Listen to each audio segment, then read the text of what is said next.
Hello, Tragedy.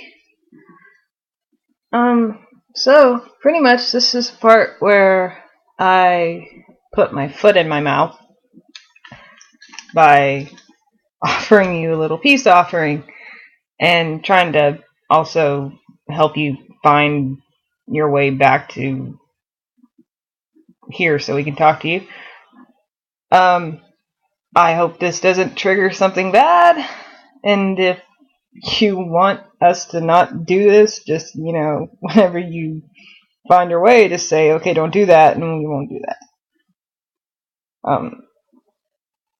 So I am going to read Mercutio's Queen Mab Speech, because that's like my favorite part in Romeo and Juliet, and I know Romeo and Juliet is very go-to as far as tragedies go, but I really, really like that speech. And I like Mercutio.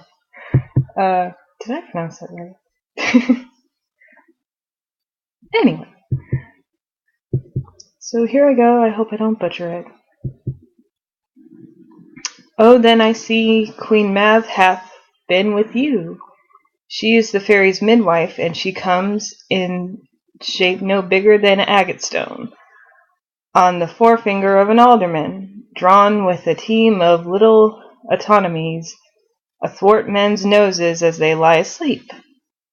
Her wagon spokes made of long spinner's legs, the cover of the wings of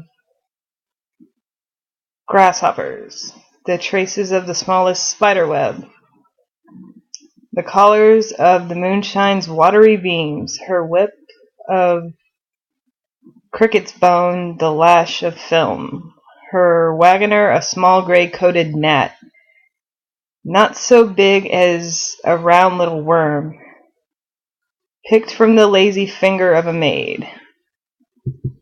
Her chariot is an empty hazelnut made by the joiner squirrel or old grub. Time out of mind the fairies' coachmakers, and in this state she gallops night by night through lovers' brains, and then they dream of love. Over courtiers' knees that dream of courtesies straight, over lawyers' fingers who straight dream of fees, over ladies' lips who straight on kisses dream, which oft the angry Mab with blisters plagues, because their breaths with sweetmeats tainted are. Sometimes she gallops over the courtier's nose, and then dreams he of smelling out a suit, and sometime comes she with tithe pig's tail, tickling a parson's nose as Eliza sleep.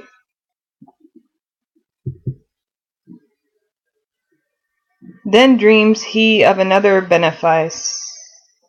Sometimes she driveth over a soldier's neck, and then he dreams of cutting foreign throats, of breeches and I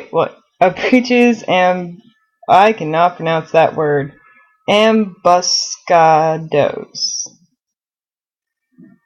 Spanish blades of hell's 5 fathom deep, and then anon drums in his ear, at which he starts and wakes, and being thus fidgeted swears a prayer or two.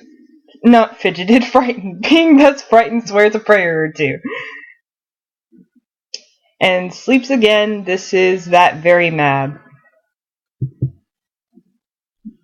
that plats the manes of horses in the night, and bakes the elf flocks in foul sluttish hairs, which once untangled much misfortune bodes. This is the hag when maids lie on their backs, that presses them and learns them first to bear, making them women of good carriage. This is she. And then Romeo says, Peace, Mercutio, peace. Thou talk'st of nothing. And then Mercutio says, True, I talk of dreams. which are the children of an idle brain, begot of nothing but vain fantasy, which is as thin of substance as the air, and more inconsistent than the wind, who woos even now the frozen bosom of the north, and being angered puffs away from thence, turning his face to the dew dropping south. That wasn't as bad as when I tried to read Much Ado About Nothing, because I tripped all over that, and I don't think I tripped as much this time. So yeah, I hope that kind of gave you a direction to go in, hearing a good old tragedy. And again, I must take a moment to be humbled and say, apologize for reading the comedy, I guess. At the time, I think it was a necessary thing, I suppose, just because it was very chaotic and we didn't know where each other stood, and you were being very aggressive, and I don't think you were in your right mind, obviously, and I understand that.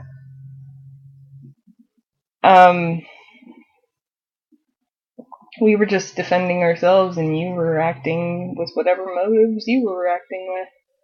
But hopefully, now that things are a little bit clearer, and we know the circumstances that you were going through and all that stuff, maybe we can come to some sort of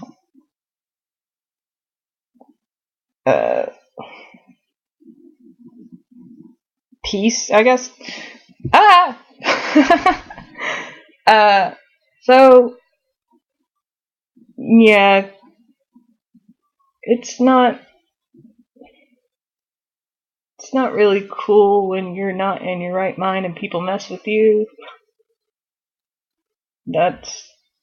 I completely understand that now. I kind of did then, but yeah, I had an interesting summer. So that kind of put like a whole new spin on that. So yeah, I am sorry. Good luck finding your way, and I hope we get to talk to you soon. And that maybe we can be allies in some way. Good luck.